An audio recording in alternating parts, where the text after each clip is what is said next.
Allez, les mains derrière le dos. Je vais pas te leur demander où est le flingue. Hein? Où il est?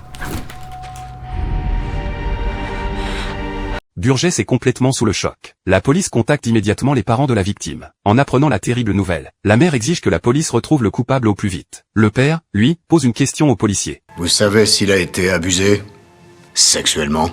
Le médecin légiste n'a pas encore eu le temps de l'examiner.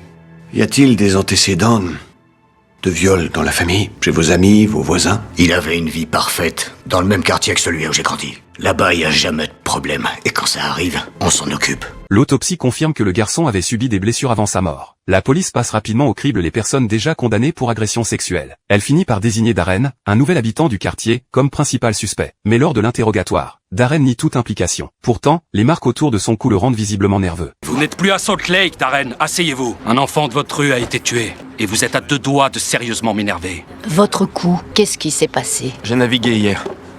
J'ai loué un dériveur et je me suis retourné sur des rochers. Il va nous falloir les noms et les numéros de toutes les personnes avec qui vous avez bossé ce week-end. Et interdiction de quitter la ville. Les policiers se mettent immédiatement à suivre la voiture de Darren. C'est moi? Vous désirez? On est de la police. On voudrait voir la voiture de Darren Woodall. Ouais, elle est dehors.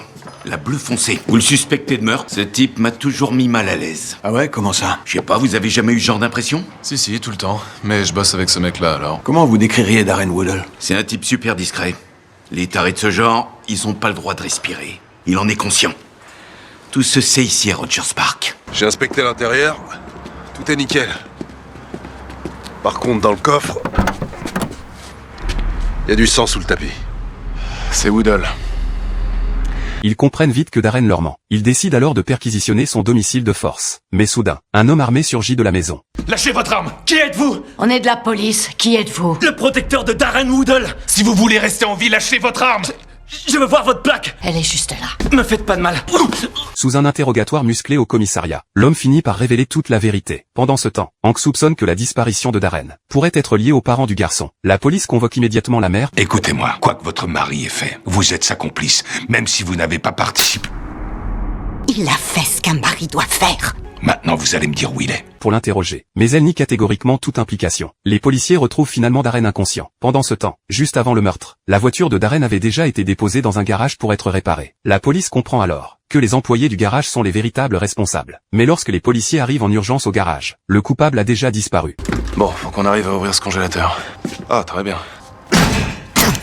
D'accord. Merde, tu crois que c'était qui? On va le découvrir. C'est Hollister, il a pris la fuite. Et il a un autre gamin avec lui.